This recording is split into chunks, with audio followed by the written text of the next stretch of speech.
Hey everybody, I'm Rick Beato. Today's episode is called No Regrets. I've been thinking a lot lately, especially since the passing of Father's Day over the weekend, about my dad, how he lived his life, and how it influenced what I've done with my life. Really, both of my parents, but my dad in particular was a pretty tough guy. I remember when he retired in 1978, we went to his retirement dinner, and I discovered that my dad only missed 6 days in 42 years of working for the railroad. All the times that everyone in the house was sick, the 7 kids, my mom with a stomach bug, my dad would have the same thing, but he'd go into work every day. He missed 6 days in 42 years. That shows you the kind of person, the kind of work ethic he had. But really, the lessons I learned from him were the things that he never said to me. Like, Rick, don't do music because you can't make a living in it. Or, Rick, you're not good enough to do this. My dad never said anything like that. My dad's favorite saying was, figure it out for yourself. I'm not going to be around forever. And there was a tremendous lesson in that. I always would laugh about it, and I never thought about the wisdom in that statement because it was really profound. But he had that kind of sense of humor where he would say these serious things, but they'd have a humorous overtone to him. When he got to be in his 80s and he had cancer and we didn't realize it, I used to say, Dad, how you feeling? He says, I got one foot in the grave and the other on a banana peel.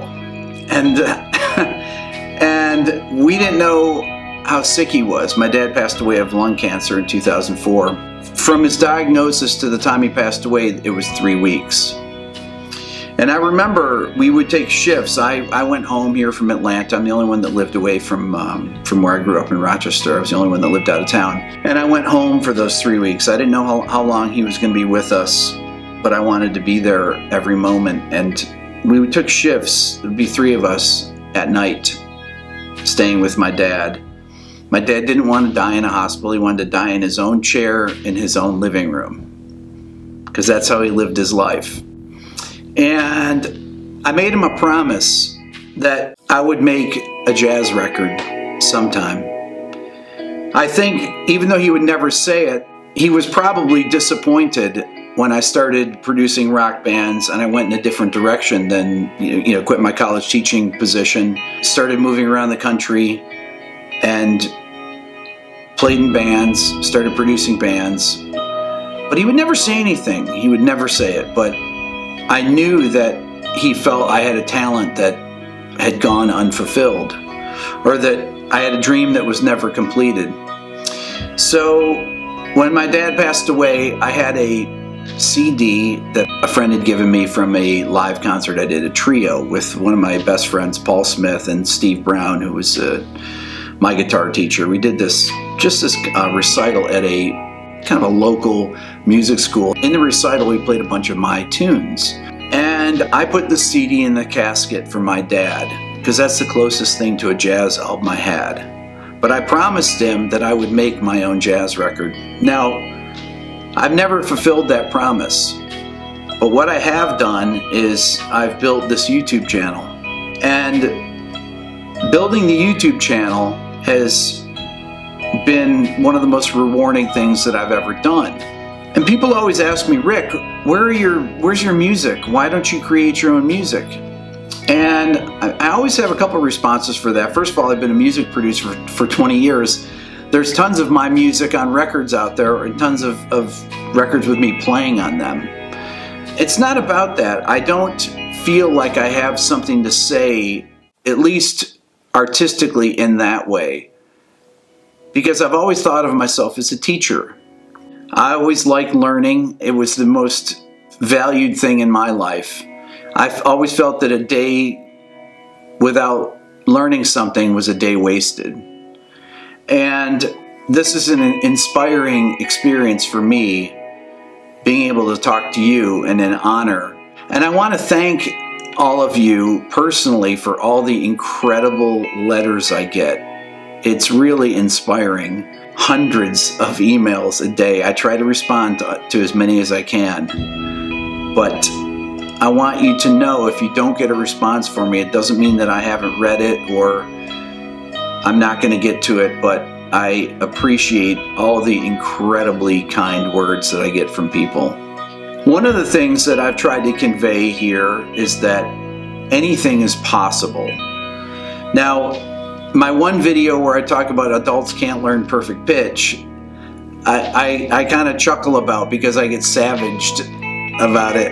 And it was kind of a way of poking fun at the first video that I had done about it, where I said that, you have to be a baby to develop it, which of course I believe, and everything that I say in the comments I believe. But that doesn't mean that I'm going to change anyone's minds. If people want to try to develop perfect pitch, they can, and prove me wrong. I've got no problem with that. I chuckle at the responses that I get, though. It's enlightening and very funny. So keep sending those, because I actually appreciate them, and I appreciate the pushback on it. But everything is possible. And you need to believe that. There's a lot of young people that have parents that don't support what they do. And I think about this with my own children all the time, that I don't try and push music on them. I feel like music is a really personal endeavor to be any type of an artist, and it needs to be something that you come to on your own. It's nothing that your parents can push you into. They can suggest, they can have you practice an instrument when you're a child and make you do that, but ultimately it's a personal decision. And it's not one to be taken lightly. It can be a very difficult life. I've always been driven to know things that I didn't know before. Anytime I heard a sound, I needed to know what it was. If it was some strange chord progression, if it was a line, a melody line, anything. It was like, what is that? And I had to know it. And one of the most important things that my parents did for me was to tell me that I could do anything. And a lot of my friends weren't so fortunate. I would say almost every friend I went to college with, their parents wanted them to have a minor degree. Why don't you minor in business? Why don't you minor in this? You need to have something to fall back on. Anytime you have something to fall back on, you end up falling back on it. And you really need to be fearless in this, because anything can happen.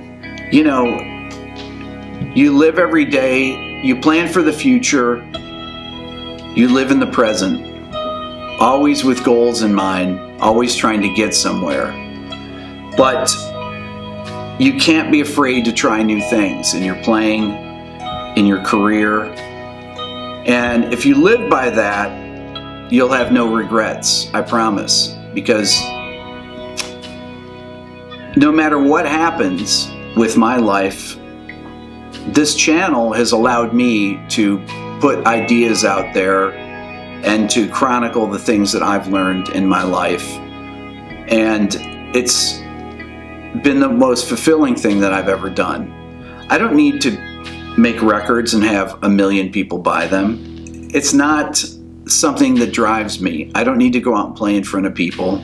I just want to help people in my own small way learn whatever they can from me. I've made a few videos like this in the past where I've talked about my life and the things that have driven me. And many of them have been failures. And if you're not failing, you're not trying. But it's always that need to get past those failures and try to make something of them. Just like when you play a wrong note in a solo, and you're trying to say, well, how can I make that note sound like I actually meant to play it? That's kind of the analogy. It's you make a series of missteps. I've made every one you can possibly imagine in my career in music. I've signed terrible management deals. I've signed terrible record deals. Every dumb thing you could possibly do, I've done. But I've learned from them, and I try not to repeat them in the future. And if there's one thing to learn from watching my videos, it's to not be afraid to try new things. That really is the essence of learning and of improvisation. It's that thing where you're not resting on something you've done before. Well, I know that works, so I'm going to do it again. It's constantly striving to play new things, to compose new things, to hear new things, to be inspired by new things, finding new music to be inspired by, listening to it, letting yourself be influenced by it or not. My mom would always say, Rick, you can do anything. Even when I came with my D- average, I came back with my report cards. Her thing was, they don't know how to teach you. And she was right. I tried to explain that to my teachers, but they didn't buy it. But there was a lot of wisdom in that. She never sweated those things. Neither did my dad. And eventually, they knew I would land on my feet because they gave me the confidence to believe in myself. And that's the greatest thing that you can do for yourself, is to believe you can do anything and have no regrets. Thanks for watching.